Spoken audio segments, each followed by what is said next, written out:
केशव नगर राज्य के एक छोटे से गांव में हरिराम नाम का एक सीधा सादा मेहनती और ईमानदार किसान अपनी पत्नी अर्चना के साथ रहता था।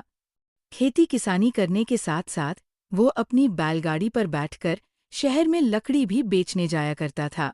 देखना अर्चना, इस साल हमें अच्छा मुनाफा होगा और हमारी फसल बहुत अच्छी होगी। हाँ, क्योंकि इसमें तुम्हारी मेहनत के साथ साथ मेरे हाथों का स्पर्श भी है। फिर दोनों मुस्कुराते हैं। एक दिन हरिराम जंगल में लकड़ी काटने निकल पड़ा। लकड़ियां काटने ही वाला था कि अचानक उसने देखा कि एक नन्हा हाथी बुरी तरह से घायल पड़ा था। हे भगवान! इस नन्हे हाथी को किसी जंगली जानवर ने बहुत घायल कर दिया है।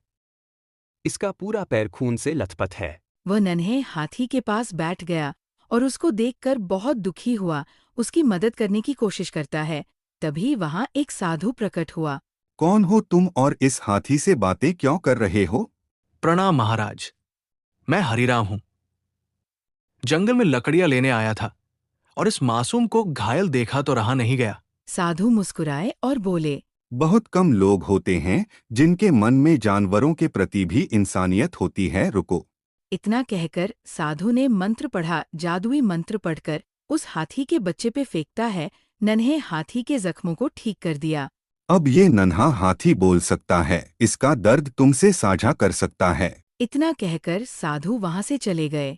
मुझे कंधे में बहुत दर्द हो रहा था, अब अच्छा लग रहा है। एक शेर ने मुझ पर हमला किया और मैं नीचे गिर पड़ा था। हरिराम आश्चर्य में था। तुम तो मनुष्यों की तरह बोल रहे हो।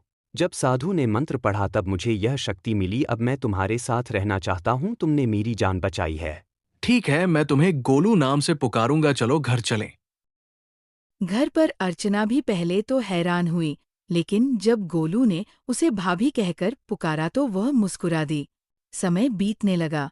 गोलू घर का सदस्य बन गया। वो अर्चना के कामों में मदद करने लगा। एक दिन गोलू ने कहा, हरिराम, अब मैं भी तुम्हारे साथ खेत में चलूंगा। गोलू, खेत का काम कठिन होता है, तुम कैसे कर पाओगे? मैं भी मेहनत करूंगा, मैं तुम्हारा साथी हूँ। हरिराम मुस्कुरा दिया और अगले दिन गोलू उसके साथ खेत में गया। कुछ ही दिनों में गोलू ने खेती की हर बात सीख ली। उसकी मासूमियत और मेहनत ने हरिराम को बहुत ताकत दी। लेकिन तभी गांव में अफवाह फैलने लगी कि हरिराम के घर एक हाथी है जो इंसानों की तरह बोलता है। ये बात जमींदार तक भी पहुंची। अगर वो हाथी तमाशा कर सकता है तो उससे हम अच्छी कमाई कर सकते हैं, और अगर हम हरिराम को झुका दें तो उसकी उपजाऊ जमीन भी हमारी हो जाएगी। एक दिन अर्चना बीमार पड़ गई। हरिराम वैद्य को लाया, जिसने बताया कि अर्चना को एक दुर्लभ बीमारी है और इलाज महंगा होगा। हरिराम ने अपनी सारी जमा पूंजी खर्च कर दी, पर बीमारी ठीक न हुई। हरिराम अपने भाइयों के पास गया, लेकिन किसी ने मदद नहीं की। अगले दिन हरिराम और गोलू जमींदार की हवेली में जा पहुंचे। मैं जानता था हरिराम, एक ना एक दिन तू चलकर मेरी हवेली में जरूर आएगा। आपने बिल्कुल सही कहा था मालिक। जब तक इसकी किस्मत चमक रही थी तब तक बहुत अकड़ में चलता था। अब देखो कैसा मुरझाए मुरझाए सा खड़ा है।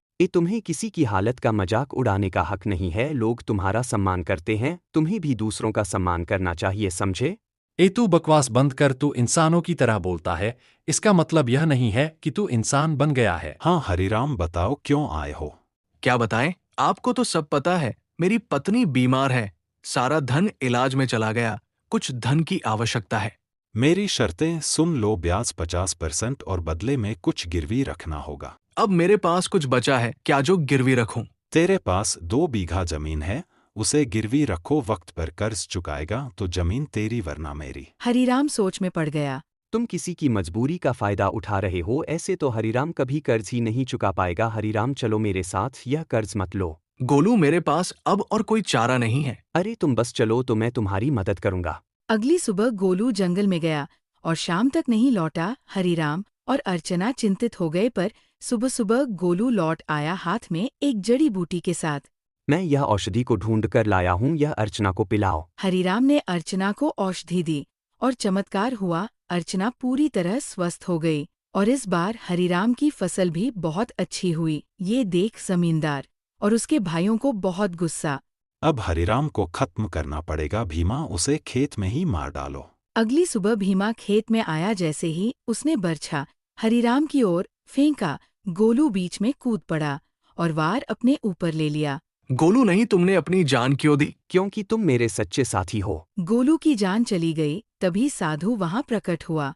जिसने निर्दोष की जान ली है वो इस धरती पर जीवित रहने के योग्य नहीं है। साधु ने जमींदार और भीमा को भस्म कर दिया। हरिराम, गोलू ने तुम्हारे लिए जीवन का बलिदान दिया, उसे कभी मत भूलना। गांव वाले नम आंखों से बोले। गोलू कोई साधारण हाथी नहीं था, वो सच्चा साथी और देवदूत था। कभी कभी सच्चा साथी इंसान नहीं, एक जानवर होता है जो बिना शर्त प्रेम करता है, रक्षा करता है और जरूरत पड़ने पर बलिदान भी देता है।